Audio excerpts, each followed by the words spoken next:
3000 रुपये आता महिलांच्या खात्यात जमा करायला सुरुवात झालेली आहे। लाभार्थी महिला आहेत त्यांना 3000 रुपये आता खात्यात जमा झाल्याचा मेसेज देखील आलेला आहे। एकाच वेळी 2 हप्ते जमा झालेले आहे। लाडक्या बहिणीला डायरेक्ट 3000 रुपये जमा झाले। सकाळपासून बहिणीला मेसेजेस यायला सुरुवात। सरकारने निर्णय बदलला, फक्त 8वा हप्ता द्यायचा होता, आता 8वा 9वा हप्ता एकत्रित दिला जातोय। परिपत्रक देखील आले, बहिणींना पैसे सुरू झालेत, मेसेजेस आलेत। मला आज 3000 रुपये हप्ता जमा झाला आहे। झाला की तुम्हाला 3000 रुपये क्रेडिट झाले। 3000 रुपये आल्याचा मेसेज त्यांच्या मोबाईल वरती आपल्याला पाहायला मिळतोय। लाडक्या बहिणीला आज 10 जिल्ह्यात आणि फक्त 12 बँकेत वाटप होणार आहे। सगळ्या बँकेत पैसे येणार नाही। पोस्ट खात्याचा देखील प्रॉब्लेम झालाय। एका महिलेचे पैसे दुसऱ्या महिलांच्या खात्यावर जात आहे, तर काही महिलांना पैसे काढता देखील येत नाहीयेत।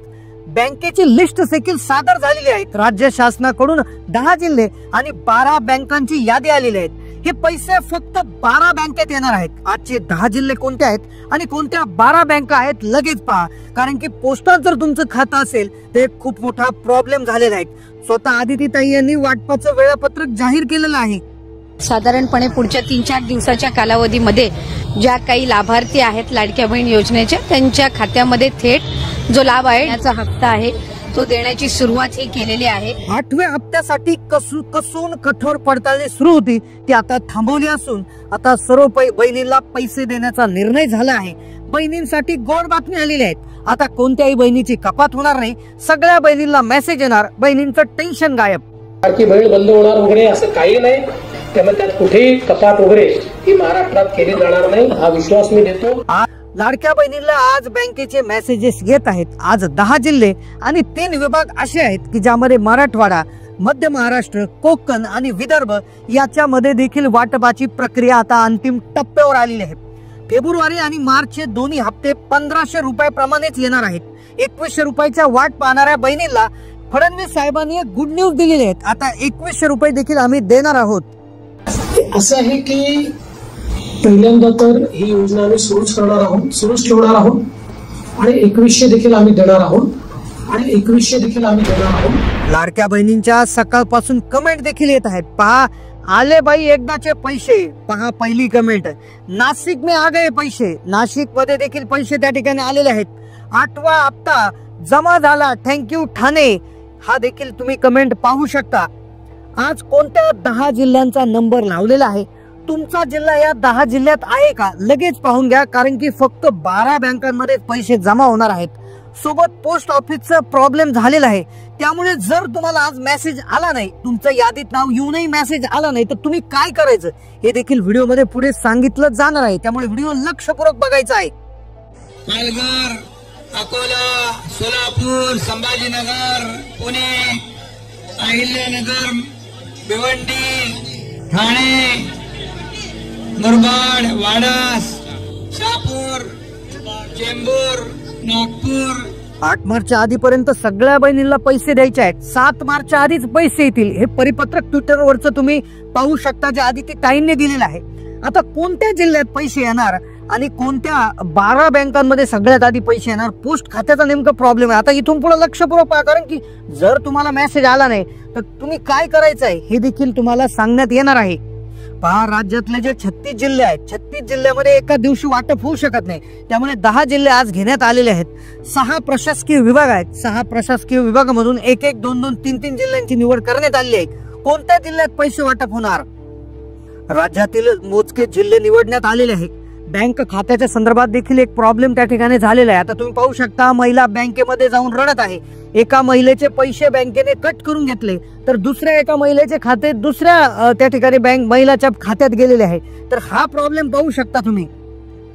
तर आता बँक खात्याची यादी आलेली आहे। आता पहा, कोणत्या 12 बँकेत पैसे येतील, तुमचे पैसे तुमच्या खात्यात येण्यासाठी काय करायचं आहे। तुम्हाला जर बँकेचा मेसेज नाही आला तर काय करायचं आहे, दुसरी गोष्ट म्हणजे की तुमचे पैसे तुमच्या खात्यात येण्यासाठी बँकेने पैसे कट न होण्यासाठी काय करायचं आहे, आता संपूर्ण सविस्तर इथून पुढे व्हिडिओ आता बघायचा आहे. आता बघा, बँकांची यादी सर्वप्रथम तुम्हाला सांगितली जाईल, त्यानंतर तुमचे पैसे, आता पोस्टाचं ज्यांचं खातं आहे त्यांनी लक्षपूर्वक हा व्हिडिओ इथून पुढे बघायचा आहे, कारण की पोस्ट खात्याचा देखील एक महत्वाचा आणि मोठा प्रॉब्लेम त्या ठिकाणी झालेला आहे. आता पहा, 6 प्रशासकीय विभाग आहेत. 6 प्रशासकीय विभागामधून जिल्ह्यांची निवड करण्यात आली. आता जसे नागपूर विभाग आहे, औरंगाबाद छत्रपती संभाजीनगर विभाग आहे, त्यानंतर नाशिक विभाग, पुणे विभाग, अमरावती विभाग, कोकण विभाग, 1-1, 2-2 जिल्ह्यांची निवड त्या ठिकाणी करण्यात आलेली आहे. तर अशा प्रकारे 10 जिल्ह्यात पैसे येतील. पण बँकांचा एक प्रॉब्लेम आहे. पहा, आता स्टेट बँक ऑफ इंडिया जी आहे, स्टेट बँक ऑफ इंडिया याच्यामध्ये देखील पैसे आता तातडीने त्या ठिकाणी येणार आहेत. स्टेट बँकेमध्ये सगळ्यात लवकर आणि सगळ्यात जास्त स्पीडने पैसे त्या ठिकाणी येत असतात. त्यानंतर पुढची बँक आहे बघा, लक्षपूर्वक बँकांची यादी आहे का, कारण की पोस्टाचा एक थोडासा प्रॉब्लेम झालेला आहे. पोस्टात खातं असेल तर काय करायचं आहे. आता पहा, पुढची बँक आहे Punjab national bank. Punjab national bank जे आहे याचं हेडक्वार्टर आहे न्यू दिल्लीमध्ये. तर इथे देखील जबरदस्त म्हणजे स्पीडमध्ये पैसे याच्यामध्ये येत असतात. पुढची जी बँक आहे पहा, bank of Baroda. Bank of Baroda देखील खेडोपाडी भरपूर याच्या संस्था ज्या शाखा असल्यामुळे इथे देखील बऱ्याचशा महिलांचे खाते आहेत. तर बँक ऑफ बडोदा देखील पैसे येतील. पुढची बँक आहे पहा, bank of India. Bank of India ही देखील जी आहे बीओ आहे, तिच्यामध्ये देखील पैसे येणार आहेत. पुढची बँक आहे bank of Maharashtra. Bank of Maharashtra जी आहे ही महाराष्ट्राची बँक असून हिचे जे पैसे आहेत ते सगळ्यात लवकर त्या ठिकाणी येत असतात. योजनांसाठी सगळ्यात आधी हे पैसे दिले जातात. दुसरी बँक आहे पहा, union bank of India. Union बँकेचे देखील पैसे सर्वात आधी येत असतात. पुढची बँक आहे कॅनरा बँक. कॅनरा बँक मध्ये देखील सर्वात आधी पैसे येणार आहे. पुढची बँक आहे पहा, central bank of India. Central bank of India मध्ये देखील सगळ्यात आधी आणि सगळ्यात जलद पैसे हे त्या ठिकाणी येत असतात. इंडियन ओव्हरसीज बँक जी आहे, इंडियन ओव्हरसीज बँक मध्येही पैसे येणार.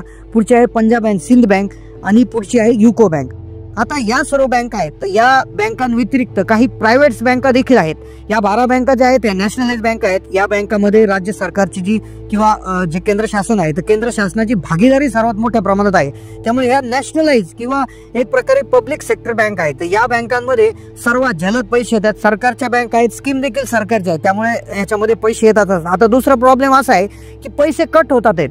बऱ्याचशा महिलांचे पैसे येऊन कट होतात, काही महिलांचे पैसे दुसऱ्याच्या खात्यावर जातात. तर ह्या प्रॉब्लेम येऊ नये म्हणून तुम्ही काय करायचं आता बघा लक्षपूर्वक, कारण की 3,000 रुपयाचा प्रश्न आहे. 3,000 रुपये जर तुम्हाला खात्यावर सुरळीत मिळवायचे असतील तर तुम्हाला ही गोष्ट नक्कीपणे पाहावं लागेल. कारण की काय झालंय, पोस्टामध्ये जर खातं असेल तर पोस्ट खात्यामध्ये एक मोठा प्रॉब्लेम त्या ठिकाणी येत आहे. पोस्टामध्ये बऱ्याचशा वेळा मेसेजेस येत नाही. पोस्टामध्ये बऱ्याचशा ज्या महिलांच्या आहे खात्यात पैसे येऊन त्यांना समजत नाही, बऱ्याच वेळा पैसे येत नाही. तर पोस्ट खात्यासाठी काय करायचं आहे ते तुम्हाला लास्टला सांगतो. पण तुमचं कोणत्याही बँकेत खातं असू द्या, नॅशनलाइज असो किंवा प्रायव्हेट बँक असो, पण तुम्हाला जर मेसेज आला नाही तर तुम्ही काय करायचं आहे, त्या मेसेज जे आहे म्हणजे गुगलवर सर्च करायचं. उदाहरणार्थ तुमची बँक असेल सेंट्रल बँक ऑफ इंडिया, तर तुम्ही central bank of India miss call number असं गुगलला सर्च करायचं आणि त्या नंबरवर मिस कॉल देऊन तुम्ही तुमचा बॅलन्स चेक करून घ्यायचा आहे. आता तुम्ही लगेच बॅलन्स चेक करून घ्या, कारण की जर पैसे जमा झाले तर तुम्हाला समजलं पाहिजे पैसे नक्की जमा झाले की नाही. दुसरी गोष्ट की जर तुमचे पैसे कट होऊ द्यायचे नसेल तर मिनिमम बॅलन्स ठेवा. मिनिमम बॅलन्स म्हणजे काय की प्रत्येक बँकेच्या खात्यामध्ये एक मिनिमम बॅलन्सचा आकडा निर्धारित केलेला असतो. म्हणजे उदाहरणार्थ एखादी बँक असेल तर ती म्हणते की 500 रुपये कमीत कमी राहू द्या, एखादी बँक म्हणते 1000 रुपये राहू द्या. तर तो मिनिमम बॅलन्सचा आकडा बँकेमध्ये जाऊन विचारून घ्या आणि तेवढा बॅलन्स मेंटेन करा. नाहीतर काय होईल, तुमचा हप्ता येईल आणि त्या हप्त्यातून ते पैसे कट करून घेतील आणि तो दंडही कट करून घेतील. म्हणजे 500 रुपये मिनिमम बॅलन्स अधिकचा दंड देखील ते तुमच्याकडून वसूल करतील. तर असं होऊ नये म्हणून तुम्ही तुमच्या खात्यामध्ये मिनिमम बॅलन्स मेंटेन ठेवणं आता गरजेचं आहे. यानंतर तुमचे पैसे दुसऱ्याच्या खात्यावर जाऊ नये. आता बऱ्याचशा महिलांचं काय झालं, नाशिकमध्ये असेल, पुण्यामध्ये असेल, की एका महिलेचे पैसे दुसऱ्या महिलेच्या खात्यावर गेले. तर हे काय झालं आहे, याच्या मागचं कारण काय आहे की त्या महिलेने ती जी महिला होती की त्या महिलेचा जो मोबाईल नंबर होता तो दुसऱ्या महिलेने लावला होता. त्यामुळे मेसेज त्या महिलेच्या खात्यावर नंबरवर आला, पण अकाउंट दुसऱ्या महिलेचं होतं. म्हणजे अर्थातच तिचा नंबर दुसऱ्या महिलेने वापरल्यामुळे तो प्रॉब्लेम झाला होता. तर अशा प्रकारे तुम्ही एकदा चेक करा.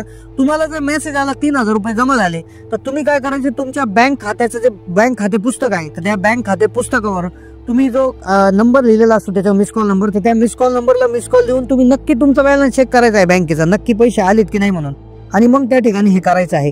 आणि अशा प्रकारे तुम्ही चेक करायचं आहे. दुसरी गोष्ट, तुमचं आधार लिंकिंग प्रॉपरली आहे का. आधार लिंकिंग चेक करण्यासाठी तुम्ही UIDAIच्या वेबसाईटला जायचं आहे. तिथे आधार नंबर टाकून तुम्ही जे तुमचा आधार सीडिंग स्टेटस आहे ते एकदा चेक करून घ्यायचं आहे. तुमचा आधार सीडिंग स्टेटस चेक करून घ्या. बघा 3000 रुपयाचा प्रश्न आहे, एक नाही तर 2 हप्ते येणार आहे. त्यामुळे नक्कीच तुम्ही या गोष्टी चेक करणं खूप गरजेचं आहे.